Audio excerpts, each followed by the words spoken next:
Abra a tua Bíblia em Gálatas capítulo 6.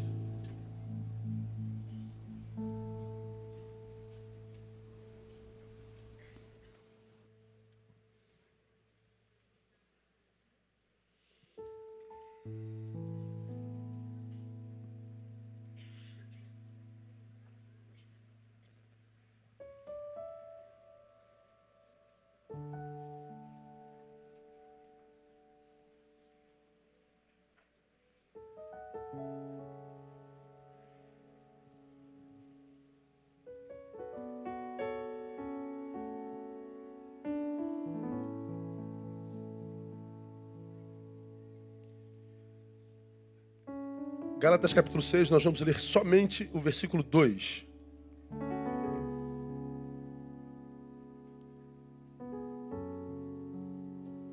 Paulo, quando escreve essas igrejas da Galácia, já aprendemos que os Gálatas não eram membros de uma igreja, porque Galácia não é uma cidade, é uma região.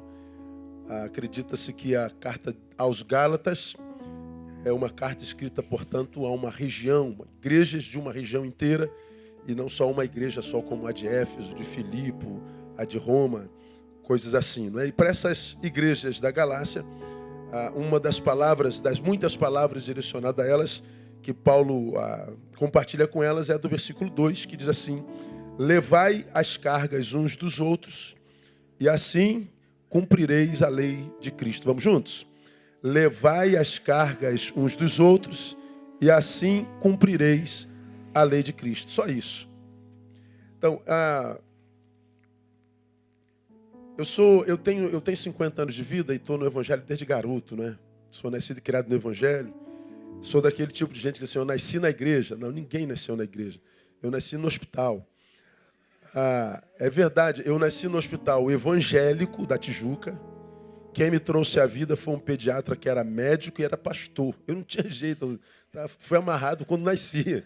Né? Então ali já estava definido minha vida. Então, meu pai era diácono, minha mãe também, e nascido e criado no Evangelho, nasci no hospital evangélico. Quem me trouxe foi um médico evangélico. Fui consagrado a meses de vida pelo pastor Valdemiro de Carvalho, falecido há pouco tempo, há 2, 3 anos atrás. Então, estou nesse negócio de igreja há 50 anos. E há 50 anos a gente tem tentado aprender um pouco do Evangelho. Depois que me tornei pastor, 26 anos, nos primeiros 7, eu descobri que eu tinha sido treinado para uma religião. Como falei ontem na jornada filosófica, tivemos uma jornada aqui ontem, a igreja lotada, foi uma bênção, né? Sexta-feira, como eu falei, então. A igreja lotada. Tivemos o recorde de links abertos na internet. No mundo inteiro, gente querendo saber sobre suicídio. Convidamos um psiquiatra ateu para falar sobre a questão médica, física, científica da coisa. E alguém que não tivesse nenhuma influência religiosa, nem coisa assim. E eu falei sobre a vertente espiritual. Foi um negócio assim muito edificante. Os testemunhos, os e-mails já estão chegando assim de toda parte. Eu estava em Mato Grosso do Sul, gente lá tinha uma casa lá, Isaías, com 106 pessoas assistindo a jornada. Um grupo de gente de uma igreja se reuniu no quintal de uma casa, abriram o link e assistiram. Então tinha milhares de pessoas no Brasil inteiro, parte do mundo, assistindo a jornada sobre suicídio. E eu falei que na questão religiosa, espiritual, uma das coisas que contribui para a causa do suicídio e a sua célere realidade entre nós é o fato de nós vivermos uma religiosidade desumanizante. Uma religiosidade que capacita o crente não para o mundo, mas capacita o crente para si. Uma religiosidade ou uma espiritualidade que, ao invés de pegar o sujeito e capacitá-lo para o mundo, é uma religiosidade que faz desse sujeito um servo de si mesmo. Então, a igreja ou a religião prepara o crente para si e não para o mundo.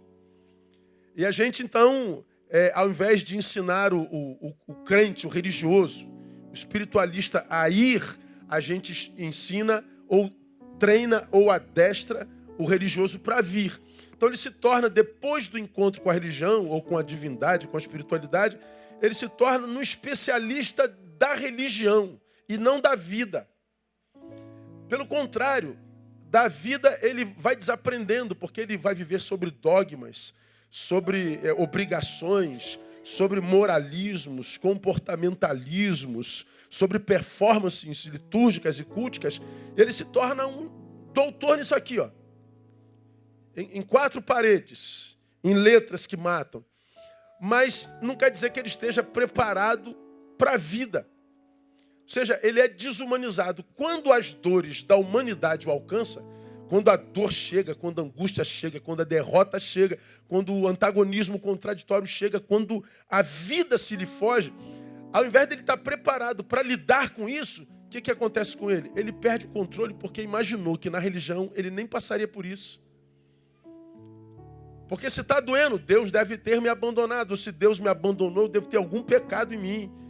E aí, além de sentir a dor que é inerente à vida, ele se sente culpado por sentir a dor. E ao invés de buscar solução para a dor, ele se chafurda ainda mais na religiosidade, imaginando que é Deus quem vai livrá-lo de toda a dor que porventura a ele chegue. Ou seja, a religião, ao invés de fazer bem, acaba fazendo mal. Por quê? Porque ao invés de preparar o sujeito para a vida, prepara o sujeito para si mesmo. Então a dinâmica deveria ser tirar o sujeito do mundo é o vir, né? Vinde a mim, cansados e sobrecarregados. E quando a gente vem, a gente aprende dele e encontra descanso. E depois que a gente encontra descanso, a ordem é outra. Ide. O evangelho começa no vinde e desemboca no ide. Eu venho porque estou cansado e sobrecarregado, saí do mundo. Aí eu aprendo dele, que é manso e humilde de coração, encontro descanso para minha alma. Portanto, eu sou transformado. Cheguei sobrecarregado, cansado, estou aliviado. Por quê? Porque eu aprendi dele. Já que eu aprendi, eu agora recebo uma missão. Ide e ensinai. Prego o evangelho a toda criatura, ensinando-os. Eu venho, aprendo, descanso. Eu vou em missão e ensino. Então, quem se encontrou com Cristo, não se encontrou com o País das Maravilhas, não se encontrou com uma férias eterna, não se encontrou com o poço da realização dos desejos. Quem se encontra com Cristo se encontra com uma missão. Então, na máxima do Evangelho, a gente vem para ir, a gente não vem para ficar. É do mundo para o mundo, só que transformado. A gente volta para o lugar de onde Ele nos tirou, só que a gente não volta mesmo. Então, a espiritualidade do reino não prepara o sujeito para a igreja nem para a religião, prepara o sujeito para a vida. Por isso, eu desde que entendi isso muito jovem na minha vida, o evangelho que eu prego é sempre prático. Nunca só informacional, doutrinário. Não só informação a respeito do fim das coisas, da escatologia, das doutrinas não sei de quê, não sei o que lá. Tudo isso é importante. Nenhum saber deve ser desperdiçado. Mas, no reino, todo saber deve ser saber que gere qualidade de vida no dia a dia. Deve ser saber que absorvido, e porque absorvido foi, gera em mim algum tipo de morte e algum tipo de renascimento. Portanto, evolução. Pelo que se alguém está em Cristo é nova criatura, ou seja, as coisas velhas passam, tudo se faz novo. Então, esse constante morrer, esse constante renascer, como pregamos há bem pouco tempo atrás, tem uns 2 domingos atrás, ainda que o nosso homem exterior se esteja consumindo, o novo, todavia, se renova a cada manhã. Então, nós vivemos morte e ressurreição todo dia. Todo dia que eu acordo, eu morri um pouco. Acordei hoje? Acordei, então estou mais próximo da morte. Problema nenhum, porque uma outra área em mim está se renovando nesse dia. Como eu falei naquele sermão, quando você faz aniversário, tem alguém fazendo aniversário hoje, por acaso, aqui? Tem? Tem que ter, não é possível. Ninguém? O Nilson está de serviço lá, né? Caraca, 2.000 pessoas, ninguém fazendo aniversário aqui dentro. Está com vergonha, não está, irmão? Fala a verdade. Não vou te chamar aqui na frente para abençoar, não. Então, o Nilson está fazendo aniversário. Quando a gente faz aniversário, a gente fala assim, poxa, estou agradecendo a Deus por mais um ano de vida. Não é por mais um ano de vida, é menos um ano de vida. Cada aniversário que você faz é menos um, você está mais próximo da morte. Então, hoje, você está mais próximo da morte do que ontem, e quando acordar amanhã, você está mais próximo da morte. Então, você está morrendo todo dia, sim ou não? Diga para quem está ao seu lado, você morreu hoje, viu? Você está morrendo hoje. Então, É assim mesmo.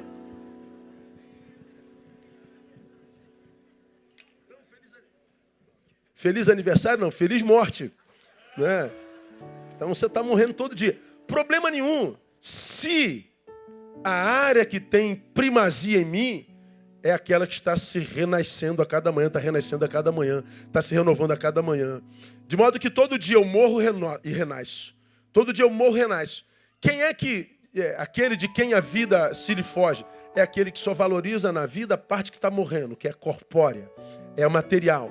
Não cuida da espiritual, não cuida da subjetiva, só da objetiva. Então quem só cuida disso aqui, que hoje está mais próximo da morte do que ontem, amanhã vai estar mais próximo da morte do que hoje, é alguém que vai perder aquela capacidade de manutenir a vida, por quê? Porque ela foge pelas mãos. Por mais que você trabalhe, por mais que você faça, é como quem está tentando segurar a água, ela escorre pelos dedos. E por que isso acontece com tanta gente hoje? Porque só valoriza a matéria. Inclusive crentes. Os crentes hoje são horríveis. Nunca foram tão horríveis quanto são hoje. Então, quando você valoriza a que renasce a cada manhã, não tem problema que essa aqui morra. Ela não é regente em mim, ela não é que tem primazia, ela é só uma casa na qual eu existo. Ela é o meu meio de transporte, porque a vida que a gente vive é aquela que está lá dentro. É aquela que não se mensura, mas é que sobre a qual o Senhor ordena a sua bênção. Isso aqui está morrendo, o pó está voltando à terra de onde veio.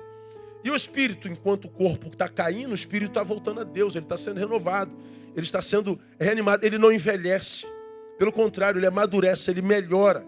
Enquanto há uma área em nós que melhora, a outra piora. E a que piora é inevitável, não tem jeito. Não há como conter, você pode botar botox, pode esticar, você pode fazer o que você quiser, bota o que você quiser no teu corpo. Não tem jeito, cara, vai ficar murcho. A lei da gravidade vai pegar, não tem jeito. Agora, se a área que renova ela é valorizada, então envelhecer é privilégio. Você não vai ter essa noia. Quantos anos você tem? Que é isso? Fala, como eu falei naquele sermão. A gente fala nosso aniversário com gosto, porque a gente está envelhecendo bem. Por quê? Porque a área que conta é a área que está sendo renovada, que está dentro de nós. Então, como nós somos da fé, nós somos o povo espiritual, dizemos que somos o povo de Deus, nos importamos muito, ou deveríamos nos importar mais, com o fazer a vontade de Deus, com o cumprir a lei de Cristo. Pastor, eu queria saber a vontade de Deus para a minha vida, eu queria andar segundo a lei de Cristo, eu queria ser um filho no qual o Pai tenha prazer, como pregamos domingo passado, um homem no qual Deus tem prazer, Moisés. Então, eu queria ser, como é que eu faço para cumprir a lei de Cristo? Paulo esclarece aqui de forma clara: levai as cargas uns dos outros, e assim cumprireis a lei de Cristo. Então, quem é, à luz da palavra, o que cumpre a lei de Cristo? É o que mudou de religião? Não, para Paulo não. Eu era católico, virei evangélico, então estou cumprindo a lei de Cristo? Nada. Quem confia em evangélico hoje, mano? Não quer dizer nada do cara evangélico. Pelo contrário, se o cara chega perto de mim, pastor Ney, prazer, eu sou o pastor fulano de tal. Aí eu boto 2 interrogações no sujeito, porque está difícil de confiar em pastor e confiar em crente. Religião hoje não significa absolutamente nada. Então eu posso ter mudado de religião, eu posso ter mudado a roupagem, posso ter botado aquele uniforme de crente, muda a linguagem de crente, que o crente tem uma linguagem própria dela, né, irmão? Próprio dele, aquele evangeliquez, que só ele entende. Né? Tá no manto, né, irmão? Tá no fogo, tá cumprindo o id. Que parada de id, no manto, fogo. Né? Aquela linguagem nossa. Isso não quer dizer nada. O fato de eu ter uma linguagem, uma roupagem, um discurso religioso não quer dizer que eu esteja cumprindo a lei de Cristo. Quem é o que cumpre a lei de Cristo? É o que sabe tudo sobre doutrina. Pastor, eu sou especialista em teologia. E daí, cara? Eu falei para vocês que há bem pouco tempo atrás eu fui convidado para falar no congresso sobre o lapsarianismo. Tem o supralapsarianismo, o pré-lapsarianismo, o pós-lapsarianismo, o ultra. Eu falei, meu Deus, cara, eu não ouço isso desde o seminário, 1988, eu nem sei mais o que é isso. Não, mas não vamos falar sobre isso, que é muito importante. Eu falei, não dá não, cara, não me interessa não leva a mão não vou não, tem muita coisa para fazer, não dá não. Aí eu citei aqui que eu não fui lá para falar sobre lapsarianismo. O cara ficou com raiva de mim, rapaz. Esse homem não valoriza a palavra de Deus. Claro que eu valorizo, cara, mas eu valorizo aquilo que vai servir para gerar qualidade de vida em mim. Eu preciso da palavra, não aquela palavra que só enche minha cabeça, mas de um saber que não desce ao coração, que não gera saúde no meu ser.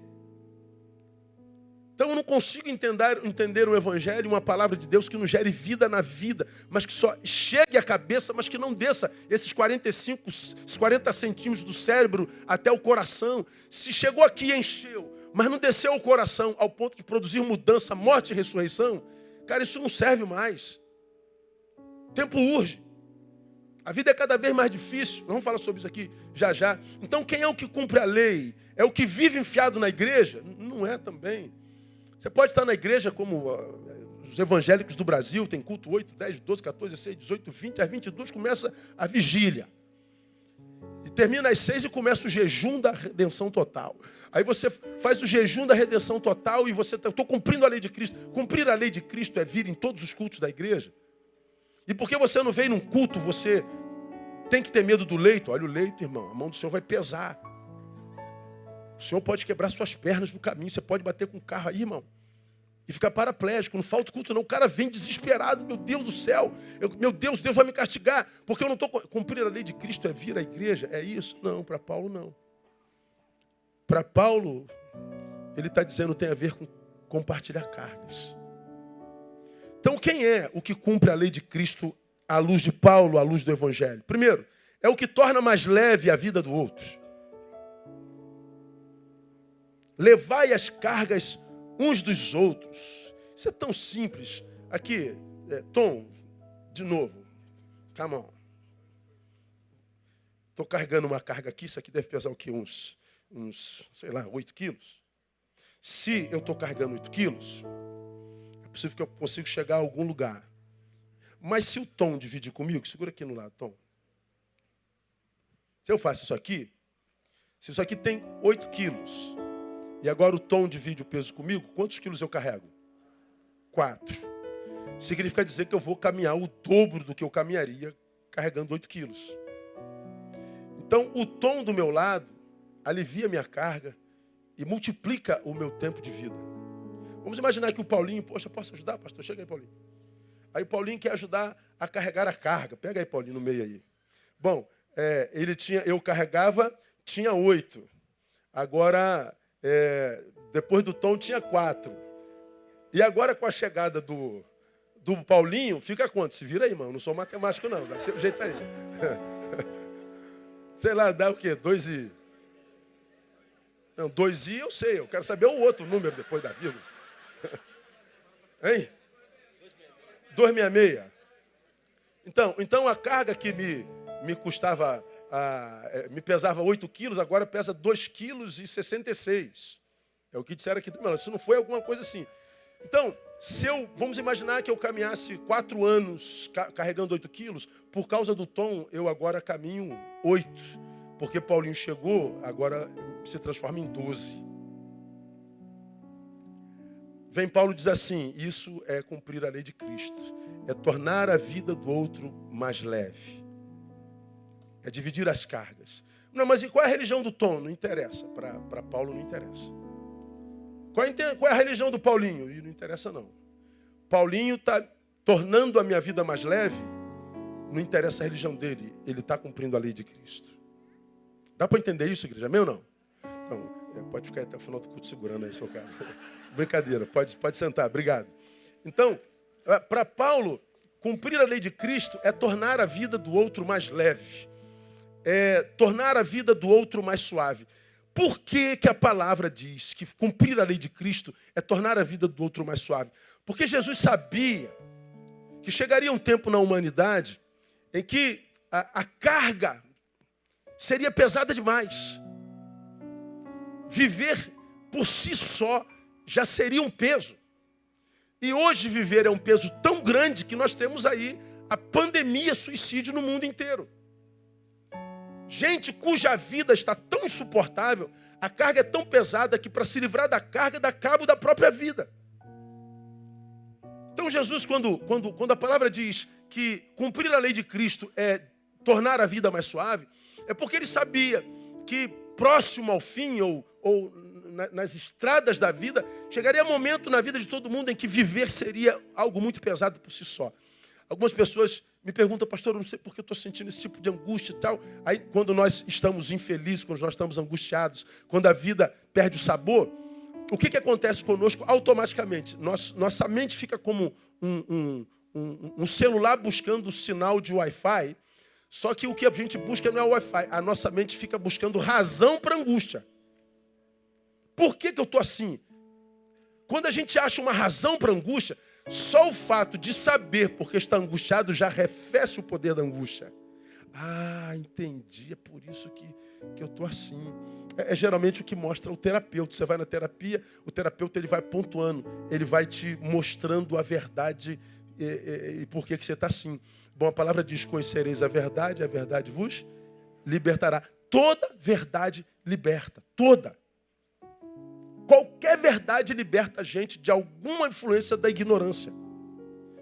Então, na terapia, por exemplo, quando você pega um terapeuta competente, ele vai te ouvindo, ele não te responde o que você pergunta, ele vai te conduzindo a caminhos para que você ache a resposta. E quando você acha a resposta, puxa vida, é isso mesmo, como é que eu não percebi isso antes? Saber o que causou a angústia já gera um alívio tão grande, porque saber não resolveu o problema da angústia. Mas se eu acho a causa dela, já gera alívio. Agora, qual é a pior angústia? É aquela em que a gente busca razão para ela e a gente diz, cara, eu não tenho razão para estar tão angustiado. Você está angustiado, pesado, sobrecarregado. E você olha para o redor, está tudo no lugar, cara. Você fala assim, meu Deus, eu tenho uma vida que todo mundo gostaria de ter. Eu tenho uma vida de príncipe, de princesa. Eu sei que eu sou plenamente abençoado por Deus, mas, meu Deus, por que esse vazio? Por que essa angústia? Você não encontra essa razão, essa angústia aumenta mais ainda. Aí me pergunta, que angústia é essa, pastor? É a angústia do ser. Você sente essa angústia porque você está vivo. É a angústia da existência. E há momentos na vida que ela é mais angustiante, que ela é mais pesada, que a carga é mais pesada.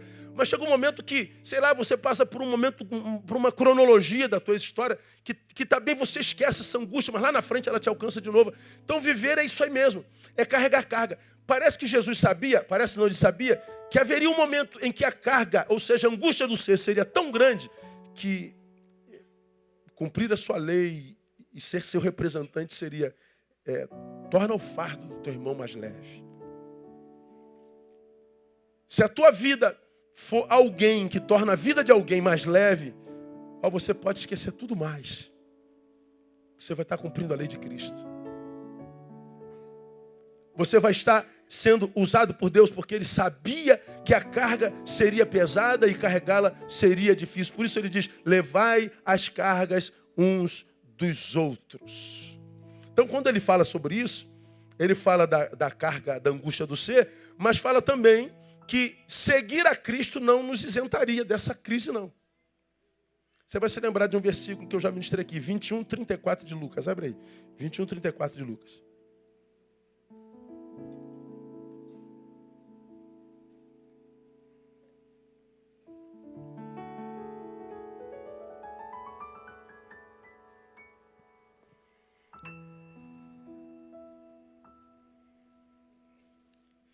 Olha o que Jesus diz aí, ó. 34, diz assim: olhai por vós mesmos. Como quem diz, cuidem-se. Gestem com sabedoria a própria existência. Não se desapercebam, não se distraiam. Olhai por vós mesmos. Aí ele diz assim, não aconteça que os vossos corações se carreguem, em algumas versões, se sobrecarreguem de glutonaria e de embriaguez e dos cuidados da vida e aquele dia vos sobrevenha de improviso como laço. Não aconteça que os vossos corações se carreguem ou se encham, se sobrecarreguem de glutonaria e de embriaguez. Glutonaria é comida, embriaguez, bebida. Comida e bebida é o que faz a manutenção da existência. A gente só existe porque come, a gente só existe porque bebe. E ele diz dos cuidados dessa vida. Ele está dizendo assim, cuidado para que vocês não fiquem de tal forma envolvidos com as coisas dessa vida e as coisas da outra vida, ou seja, a espiritual, seja relegado a plano nenhum. Porque se vocês valorizarem só a matéria, o comer e o beber, as coisas dessa vida, vocês logo terão o coração de vocês de tal forma sobrecarregado que carregaram o que entrou no coração, porque vocês penderam só para a matéria, relegando a espiritual para plano algum, ou seja, deixaram de buscar o reino em primeiro lugar para correr atrás das coisas. Ele está dizendo, o seu coração vai ficar sobrecarregado e você não vai conseguir suportar a carga que você mesmo, por descuido, permitiu entrar no seu coração. E olha o versículo 35, ele diz lá, porque essa sobrecarga há de vir sobre todos os que habitam onde? Na face da terra. Jesus está dizendo que haveria um tempo em que nós abdicaríamos da espiritualidade, das coisas do reino, por causa das coisas dessa vida. E ele diz, o coração ficaria sobrecarregado. Viver seria um peso por si só. Você dormiria 8 horas, porque estava cansado. E a despeito de ter dormido muito bem, como é que você acorda no outro dia? Cansado também. O sono não repara mais quando a sobrecarga é do coração.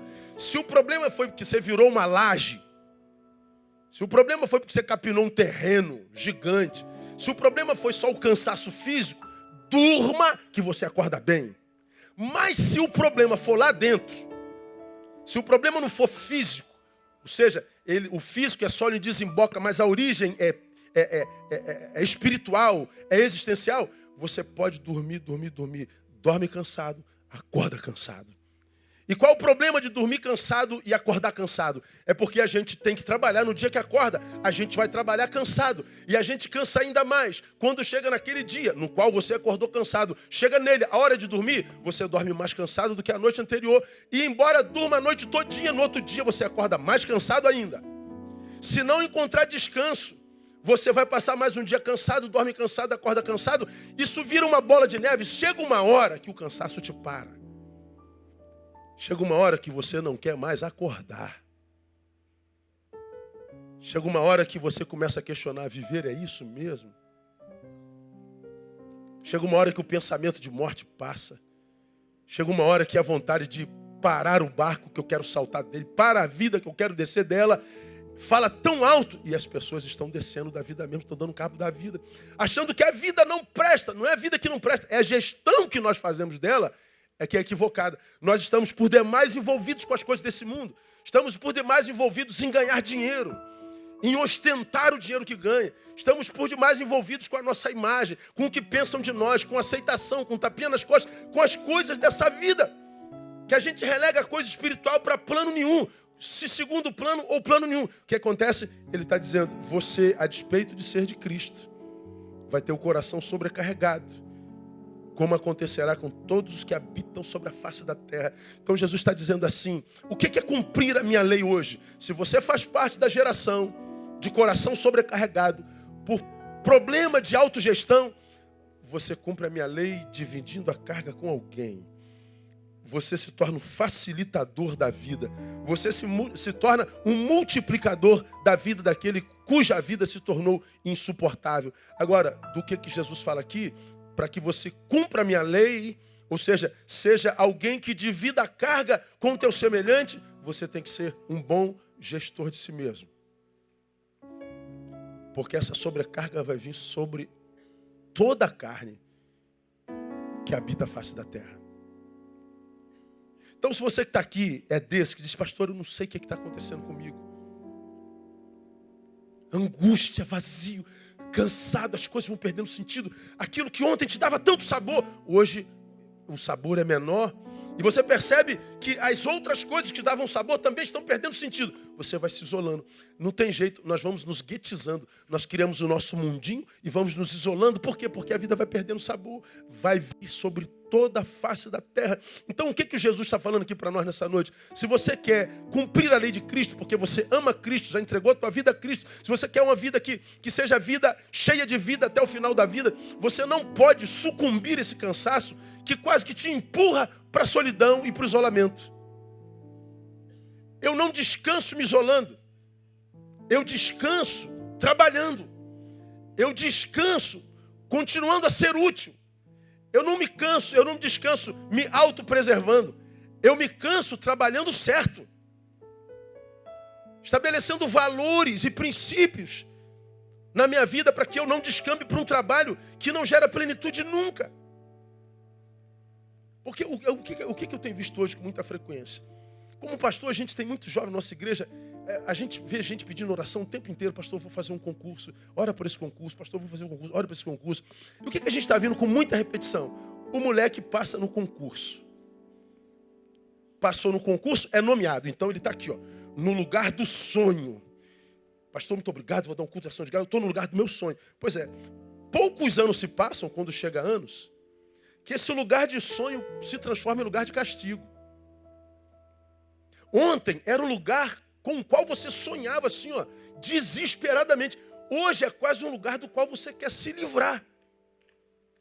Por que o lugar do sonho agora é o lugar do teu castigo? É o mesmo lugar. Quem não é o mesmo? Você. Você mudou.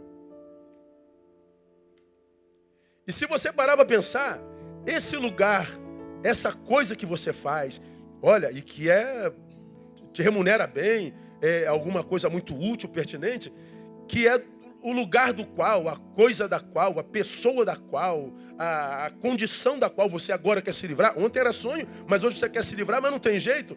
Ainda continua a ser essa coisa o sonho de muita gente. Muita gente gostaria de estar no teu lugar.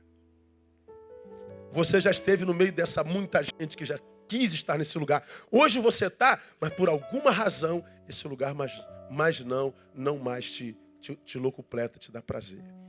Se eu estou num lugar onde não tenho prazer, evidentemente, o que eu vou querer para a minha vida? Estar em outro lugar. Porque eu imagino que o problema é o lugar, não é o lugar. Esse novo lugar para o qual você vem, vai ser bom por um tempo, até que ele não seja comum. Porque se você não muda, esse lugar também vai ser lugar de castigo também. Então, o que eu vejo hoje na sociedade pós-moderna? O ser humano o tempo inteiro buscando novo. Novas experiências, novos lugares, experiência profissional, conjugal, sexual, relacional, existencial, eclesiológica. Sempre em busca do novo. Não estou dizendo que isso é ruim. O novo, não tem problema nenhum. O problema é achar que o problema é o velho. Não é. É a forma como a gente se autogesta. Como que eu me preservo dessa corrupção de qualidade existencial? Como que eu, como servo do Senhor, me mantenho servo do Senhor? Através da religião do Cristo, ele não tem religião. Através do dogma, do culto, da dedicação, da santificação. Não, ele está dizendo aqui, ó, é dividindo a carga. É fazendo da tua vida uma vida útil.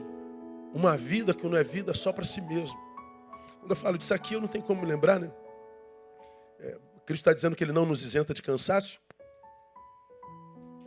O cansaço vem sobre todo mundo. Mas eu me lembro de Onesíforo. Lembra de Onesíforo? Essa mensagem é uma das mensagens mais ouvidas do pastor Neil no mundo inteiro. 2 Timóteo, capítulo 1, versículo 16. Paulo fala desse cara cujo nome não é nada agradável. Eu já vi crente com o nome de tudo, mas de Onesíforo ainda não vi. Mas fica aí a sugestão para a irmã que está grávida. Porque esse cara foi um homem de Deus. Né? O apelido dele vai ser Nesi. E aí, Nesi? Ou então Foro, quase muro, né? Então. Ou então One. Onesíforo, One, olha lá. Não é? 2 Timóteo 1,16 diz assim: o Senhor conceda. Deixa eu abrir aqui, peraí. Não botou lá. Olha o que Paulo diz. Paulo está preso, condenado à morte. E ele escreve assim, ó: o Senhor conceda misericórdia à casa de Onesíforo. Por quê? Muitas vezes ele me recreou e não se envergonhou das minhas cadeias. Agora olha o versículo 15. Passa aí, painel, o anterior. Ele não se envergonhou das minhas cadeias. Muitas vezes me recreou. O 15 diz assim, ó, o anterior: bem sabes isto, que me abandonaram todos os que estão na Ásia, entre eles Fígelo e Hermógenes. Paulo está preso.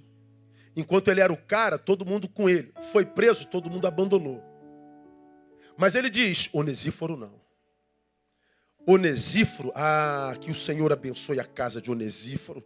Porque diferente de todos os outros, muitas vezes ele me recriou e não se envergonhou das minhas cadeias, diferente de Fígelo, de Hermógenes, de Demas, de Crescente.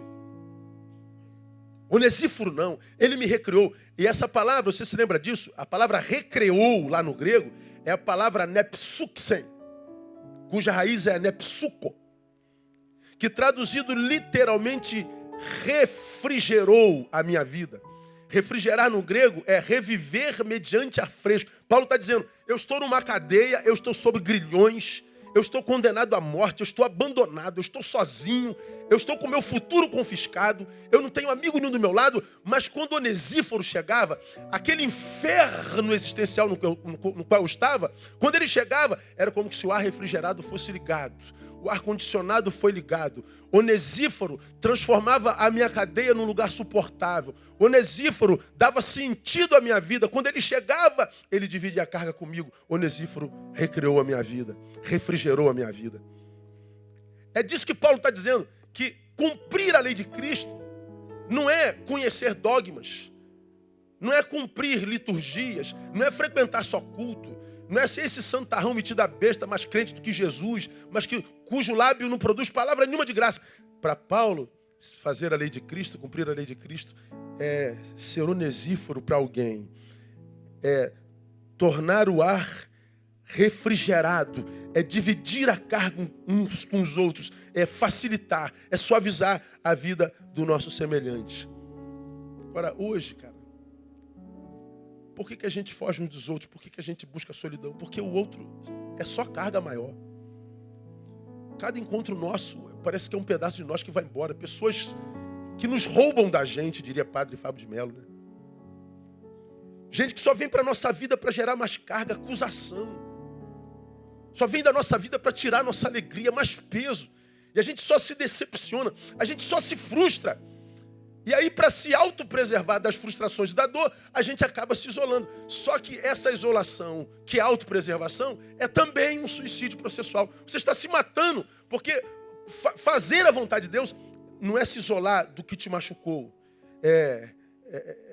Talvez do que te machucou você se isole, mas não deixe de fazer por alguém, porque alguém deixou de fazer por você. Não se torne na imagem e semelhança daquele que você acusa de ter te roubado de si mesmo, de ter te feito mal. Não, ele me fez mal, então eu vou me preservar. Não, o mal que ele me fez não vai me impedir de produzir o bem que eu ainda tenho. Eu me safo dessa geração maldita, continuando a fazer o bem, é sendo bendito. Agora, se a gente faz o que todo mundo faz, todo mundo isolando, são 7 bilhões e 200 mil eus no planeta. 7 bilhões de pessoas, de subjetividade, de pessoas, de sujeitos, de eus, que se esbarram no caminho, mas nunca se transformam em nós. Eles se esbarram, mas não geram vida um no outro. São 7 bilhões e 200 milhões de mundos que não se misturam, que não interagem, cada um vivendo a sua própria vida, como se a outra nada tivesse a ver consigo. Eu não preciso de ninguém, nada. Esse tipo de autopreservação é uma morte processual. Você está morrendo devagarinho. Paulo está dizendo, você é de Deus, glória a Deus. Você quer fazer a vontade dele? Quero. Então você precisa ser alguém que torna mais leve a vida de alguém. Você precisa ser um facilitador. Porque você vence o seu cansaço ajudando o outro a vencer o cansaço dele. É assim que a gente cumpre a lei de Cristo e eu louvo a Deus por isso demais. Eu não preciso ser doutor, eu não preciso ser cabeção, decorar nada. Eu só preciso ser um facilitador. Eu só preciso ser um onesíforo. Você tem facilitado a vida de alguém? Ou é daqueles que se acham malandro? Não quero nem saber, pastor, eu quero que morra todo mundo. Pois é, entre todo mundo está você. Você faz parte desse mundo todo que está morrendo. E o mais, você está se matando. Porque você se isola para se preservar. Você, quando se isola, só está interrompendo o fluxo da vida. Você está reduzindo os teus anos de vida. Porque quando eu divido a carga, eu estou multiplicando a minha capacidade de continuar caminhando. Se eu me isolo, a minha carga é minha. Não quero saber da carga de ninguém. Ninguém quer saber da sua também. A solidão nunca foi projeto de Deus para a vida de ninguém. É desde o Éden, não é bom só. Acabou. Então, cuidado com a forma como você lida com o cansaço que já te alcançou e vai alcançar todo mundo. Eu sei que a vontade muitas vezes é sumir mesmo. Meu Deus, eu quero mudar desse planeta, eu quero mudar para Marte. Não dá. Em Marte tem marciano problemático também. Então não adianta. Ser vivente dá problema. Como que a gente cumpre a lei de Cristo? Tornando a vida de alguém mais suave. Sendo onesíforo na vida de alguém. Quem é o que cumpre a lei de Cristo? 2, são 3. É o que venceu, portanto, o egoísmo. O texto diz: levai as cargas uns dos outros. Então, o egoísmo vem de ego, né? Eu. Ismo é a partícula que autentica a solitude do eu. O egoísmo é um euísmo, é a continuação de mim mesmo. Não é? O ismo é a partícula que pressupõe fenômeno. O único fenômeno existencial reconhecido pelo egoísta é aquele que ele vê no espelho, é o eu. Não quero saber de mais ninguém. Não me interessa. Nós somos indiferentes. O egoísmo, preguei aqui há bem pouco tempo atrás, é excesso de eu em mim. Há tanto eu em mim que não cabe tu nenhum. Então eu me basto, o meu mundo está do tamanho do meu umbigo. Então ele está dizendo, você é egoísta? Então você nunca vai cumprir a lei de Cristo. Pode estar na igreja todo dia, irmão. Pode vir com esse terninho bonitinho que você tem, essa gravatinha bonitinho.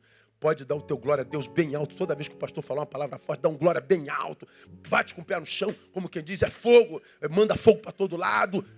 Você continua sendo o hipócrita que você sabe ser. Você continua sendo o tarado que ninguém sabe que você é. Você continua sendo o fofoqueiro que todo mundo diz que você é. Você continua não tendo respeito dos seus filhos que te conhecem em casa. O que você vai ser aplauso dos irmãos da tua igreja, que vão achar que você é essa coisa toda, que você sabe que não é. Porque isso não gera vida na vida dos discípulos de Jesus. Então quem é o que cumpre a lei de Cristo? O que suaviza a vida do outro, portanto, é o que venceu o egoísmo. É o que não vive para si. Não é aquele que está sempre, é aquele que está sempre em comunhão. Ele se recusou a, tendo recebido tanto de Jesus, não compartilhar dele. Ele se recusou a ser um discípulo discursivo. Como Deus me tem abençoado, quero dar um testemunho como Deus me abençoou. E a gente ouve isso no Brasil inteiro, um monte de gente dando testemunho. Aqui um monte de gente pede para dar testemunho, a gente não deixa. Todo mundo testemunho do quanto Deus me abençoou. Isso é lindo. Mas o que eu gostaria de ouvir de todos os crentes não é o quanto Deus me abençoou. Eu queria dar o testemunho de quanto eu abençoei alguém. Pastor, eu queria contar o que eu fiz por fulano, por Beltrano, por causa daquilo que Deus fez para mim. A gente conta o que Deus fez por nós. Agora, o que nós fazemos por alguém? Toda vez que alguém em gabinete fala assim, pastor, Deus me abandonou, Deus me abençoa, Deus não faz por mim, Deus não faz por Deus. Eu ouço com misericórdia e peço a Deus para que dê ouvidos a Ele para ouvir com misericórdia também. Todos os que entram dizendo que Deus não fez por mim, eu pergunto, você faz por quem? Deus não te abençoa. Pô, triste, Deus não foi legal contigo, legal. Mas se Deus te desse o que você tanto quer, através de você ia chegar a quem mais? Que você está aqui meia hora contando o que Deus não fez por você, e mais, você tentando me convencer que o culpado é Deus, eu já ouvi. Mas vamos analisar com seriedade, com verdade. Você faz por quem? Você é bênção na vida de quem? Quase nunca o que está reclamando que Deus não fez diz que é bênção na vida de alguém.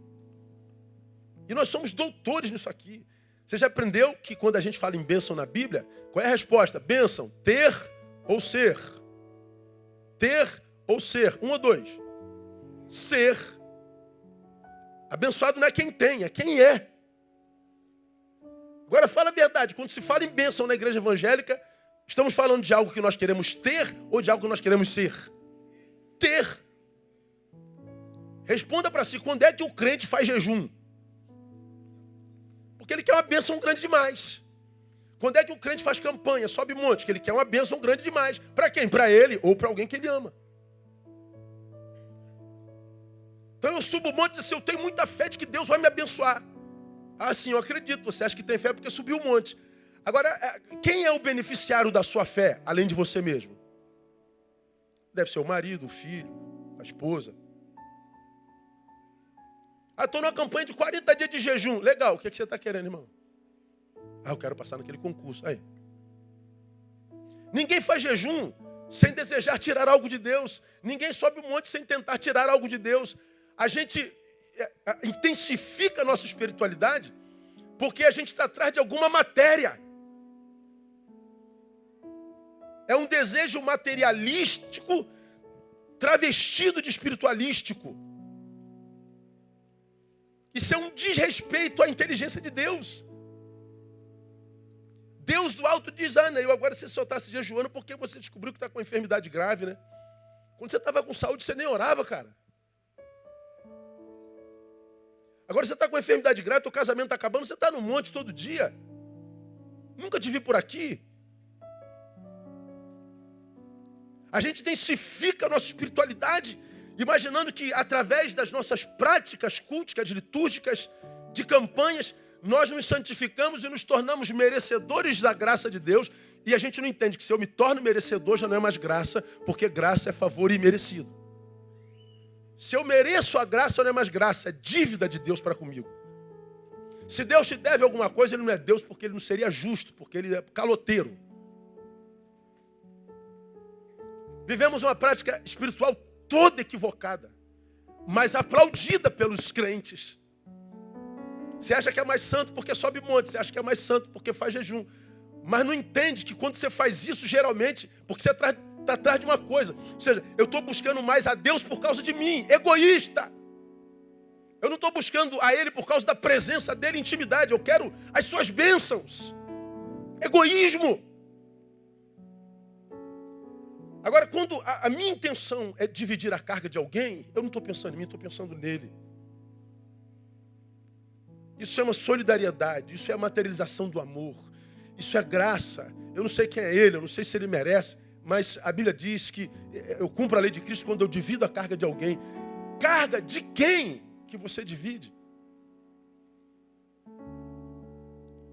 Por que tantos crentes estão frustrados com Deus? Pastor, eu estou na igreja todo dia, Ele não me abençoa. Eu clamo, eu oro, faço campanha, dou dízimo, Ele não me abençoa. Porque cumprir a lei de Cristo é se tornar um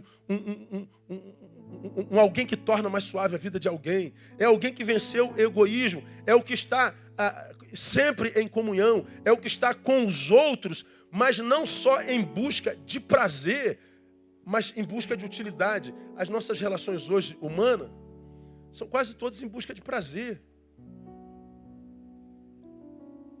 A gente sai à noite para beber, prazer. O casal sai para fazer sexo, prazer. A gente vai para o lazer, prazer. A gente não vê propostas de utilidade em vez de prazer. A gente não se reúne para se edificar mutuamente. A gente só pensa em prazer, hedonismo. E não sabe por que a vida vai fugindo da gente como um pneu furado. Lento, todavia ininterruptamente. Quanto mais os anos entram, mais pobres nós ficamos existencialmente falando. E o vazio vai sendo tomado pela carga. Vai sendo tomada pela sobrecarga. E o cansaço vai se instaurando e a gente vai morrendo. Então, você sabe por quê? O problema de alguns os esmaga. Porque é o único problema que eles conhecem. O único problema que aquele que está sendo esmagado pelo seu problema conhece é o dele. Pastor, eu não estou suportando, não estou aguentando, eu vou morrer, vou me matar. Eu preciso falar com o senhor. Você vai ver na ceia do domingo que vem, eu vou dar um relatóriozinho para vocês entenderem como que eu não consigo atender todo mundo. Eu estou anotando só os WhatsApps que me chegaram esse mês. de pessoas que querem falar comigo urgente.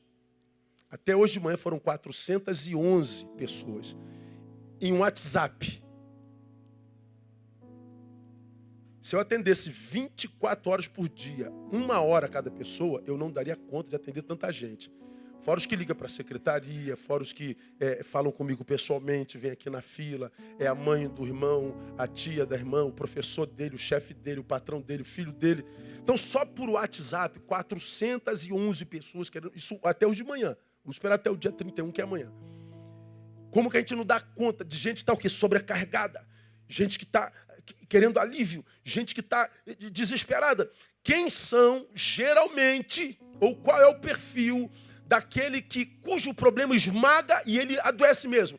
É aquele que o único problema que ele conhece é o seu, de mais ninguém. Porque se nós fôssemos pessoas relacionáveis, que de fato tivéssemos interesse em dividir a carga, ou seja, cumprir a lei de Cristo, nós conheceríamos muitos outros problemas. E escute, só em conhecer outros problemas já seria um incentivo para você vencer o seu. Porque você está aqui querendo morrer porque está gripado, você vai descobrir que o irmão que está do seu lado está com pneumonia. Pô, meu Deus, esse cara está... Obrigado pela minha gripe, Jesus, muito obrigado. Louvado seja tu. Você estava querendo morrer. O da pneumonia fala assim, Deus, eu quero morrer. É porque você não sabe que o irmão que está do seu lado está com câncer no pulmão. Se você soubesse que ele está com câncer no pulmão e está do teu lado, adorando assim, você falou, Jesus, quero te agradecer pela minha pneumonia, louvado seja o teu nome. O que está com câncer no pulmão fala assim, Jesus, eu quero morrer. O que está do lado dele está cheio de metástase no corpo. Jesus, obrigado por esse câncer, ainda não se manifestou totalmente. A gente não conhece. É o camarada que xinga um palavrão porque ele está de sandália havaiana, deu um bico na pedra. E amaldiçoa a vida. Meu Deus, arrebentei o tampão do meu dedão. Vida maldita, pedra desgraçada. Aí tem um cadeirante sentado ali dizendo assim, poxa, quem me dera estar de pé para chutar essa pedra. Quem me dera, cara. Se Deus me colocasse de pé, eu te coloco de pé se você der um bico bem forte para quebrar o pé nessa pedra. Me bota de pé que eu quebro as duas pernas, Senhor. Mas você está reclamando porque você deu um bico. Você está reclamando porque você tem astigmatismo. Eu vejo todo mundo embaçado, não consigo ler sem óculos. Essa mulher tá desgraçada. Aí não sabe que sentado ali no canto tem um irmão que é cego. Que o sonho dele era usar esse óculos fundo de garrafa. Que nem existe mais, antigamente tinha um fundo de garrafa que era terrível. Hoje não. A gente chora o nosso problema. E o problema nos esmaga porque nós não conhecemos o problema de mais ninguém. E por que nós não conhecemos mais problema de ninguém? Porque nós somos egoístas. Sofremos um problema e pedimos para Deus nos livrar. Deus não nos livra. A gente diz, Deus não existe, virei ateu. Deus não é bom, porque se fosse bom não teria acontecido isso comigo. Por que você acha que Deus não existe, Deus não é bom?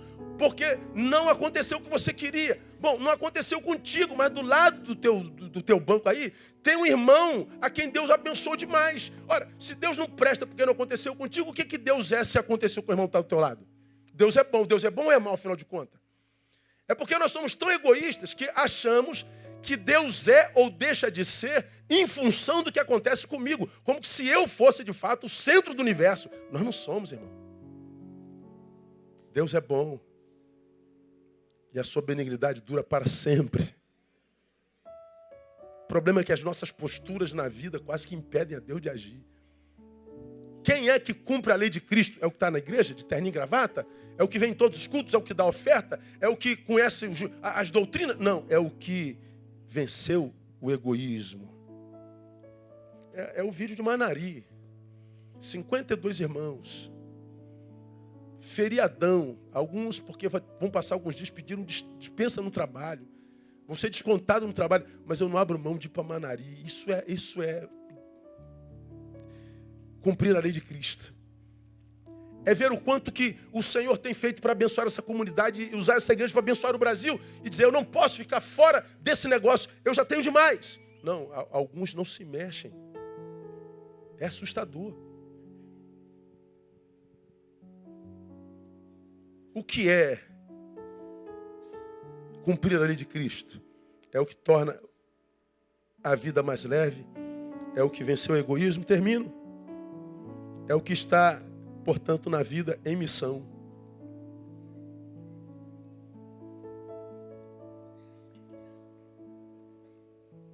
O que está na vida em missão. Nós estamos em Gálatas, não é? Gálatas 6. Nós lemos o 2. O 4 diz assim. O 2, 3 e o 4. Levai as cargas dos outros, cumprireis a lei de Cristo.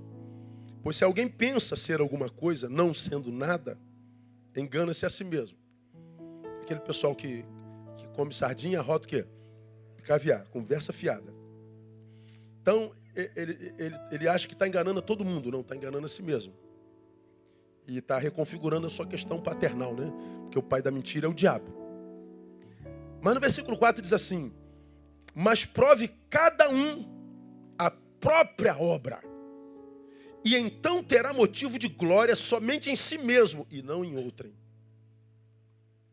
Cada um prove a sua própria obra. Aí você terá motivo de glória somente em si mesmo e não em outro, porque cada qual levará o seu próprio fardo. Então ele está dizendo assim, olha, se você tem que provar a sua própria obra, ou seja, você está obrando. No Rio de Janeiro a gente pode falar obrando, no Nordeste falar obrando é outra coisa, né? Quem sabe depois pesquisa, né? Então, se você está provando a própria obra, você está trabalhando. Você está em missão. Se você está em missão,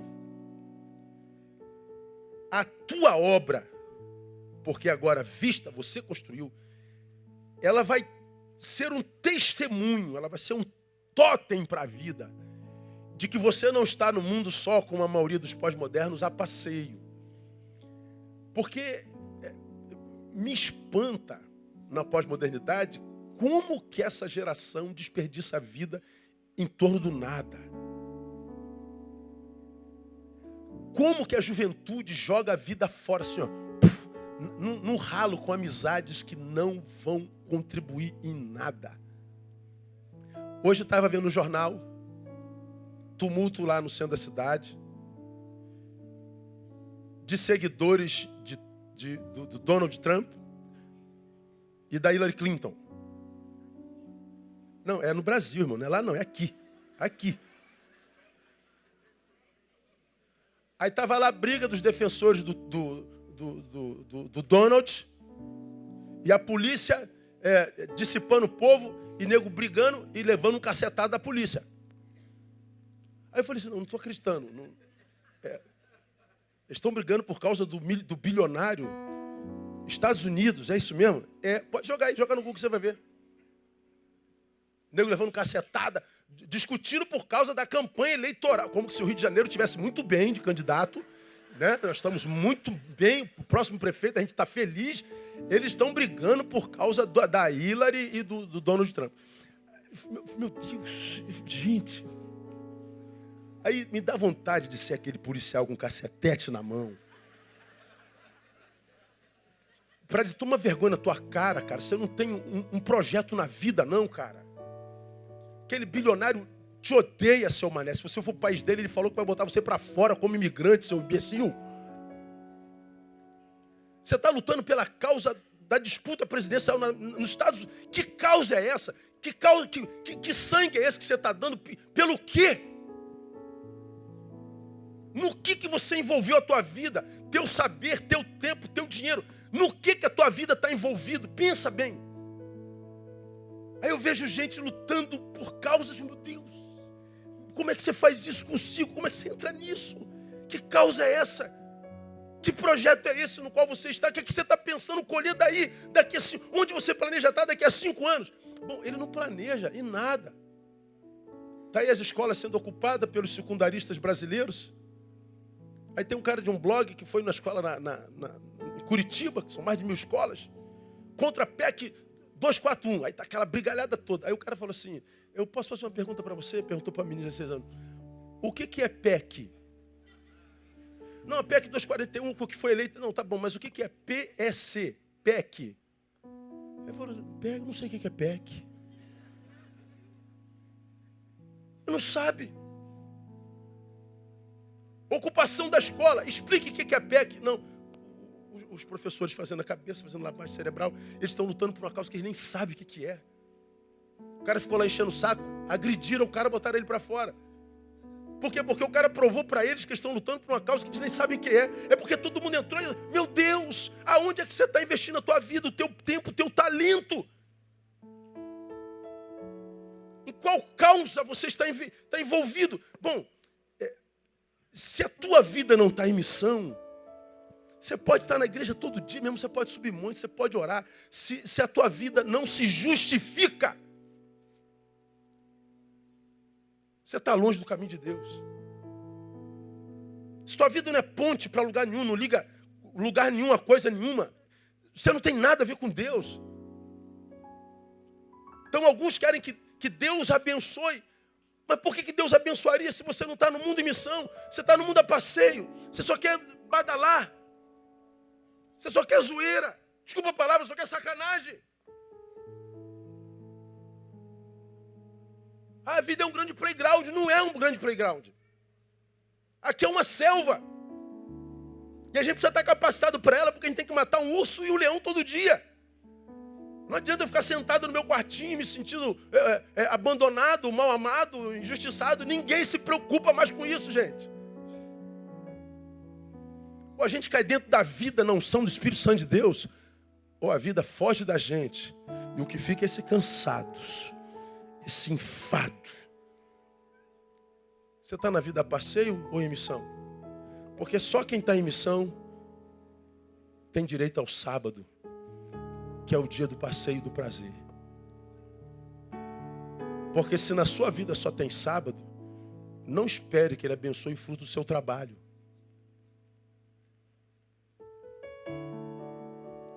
Descanso, sábado, é um direito para o trabalhador.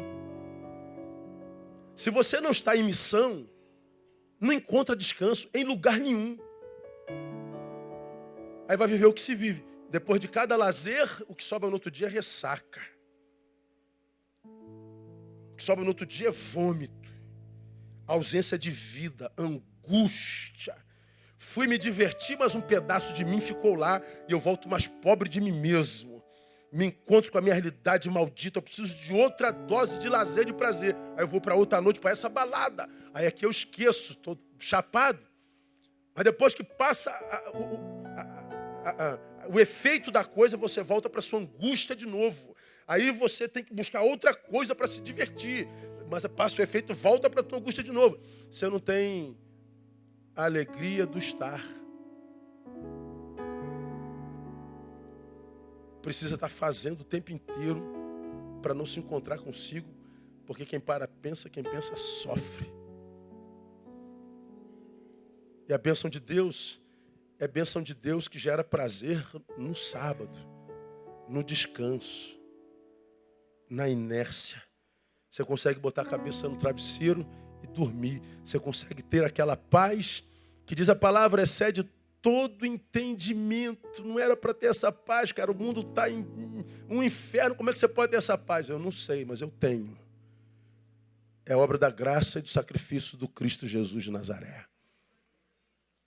Porque se a alegria que eu tenho é só do movimento e não da inércia, ninguém consegue ir o tempo inteiro. Uma hora você tem que parar. Uma hora você tem que parar. E o cansaço te abate. Por quê? Porque a maioria está a passeio. Uma outra parte está perdida. Só a minoria está em missão. Está obrando. E porque está obrando, ele terá motivo de glória. Porque a obra das suas mãos será a testificação para a vida e de Deus de que ele está em missão. Porque se não tem obra, irmão, não há sábado. Não há descanso. E buscar descanso sem ter trabalhado é buscar mais cansaço para a vida. E como você já me viu ministrando aqui outrora, o pior cansaço é aquele que nos acomete quando buscamos descanso em lugares errados. O pior cansaço é aquele que nos acomete quando buscamos descanso em lugares errados. E não adianta. Descanso só naquele que disse, vinde a mim. Você que está cansado e sobrecarregado, e eu vos aliviarei. Tomai sobre vós o meu jugo, aprendei de mim, que sou manso e humilde de coração, e encontrareis descanso para as vossas almas. E o descanso está onde? No ato de vir? Não. Vir, aprender e ir em missão. Se você está em missão, fique tranquilo. O sábado te pertence. Ninguém vai trabalhar além das forças. Porque o sábado foi feito para você. O descanso existe por tua causa. Você que é trabalhador, você que divide carga, você que torna suave a existência de alguém, você que multiplica os anos de vida de alguém na terra e o próprio... Você que está em missão. Então, meu irmão, que a palavra de Deus nessa noite cale no teu coração e que te faça levantar daqui dizendo, Deus, eu não quero mais viver para mim mesmo. Eu quero dividir cargas. Eu quero ser um facilitador. Eu quero ser um agente de transformação. Eu quero ser uma ponte. Eu quero ser a tua boca. Eu quero ser o teu coração no mundo. Eu quero ser útil. Eu quero missão. Porque nós nascemos para missão. Nós nascemos para ser úteis. Que Deus te dê a graça de entender, reter e praticar. E em consequência viver uma vida que vale a pena ser vivida. Amém, amado? Deus te abençoe. Aplauda ele forte. Vamos ficar em pé.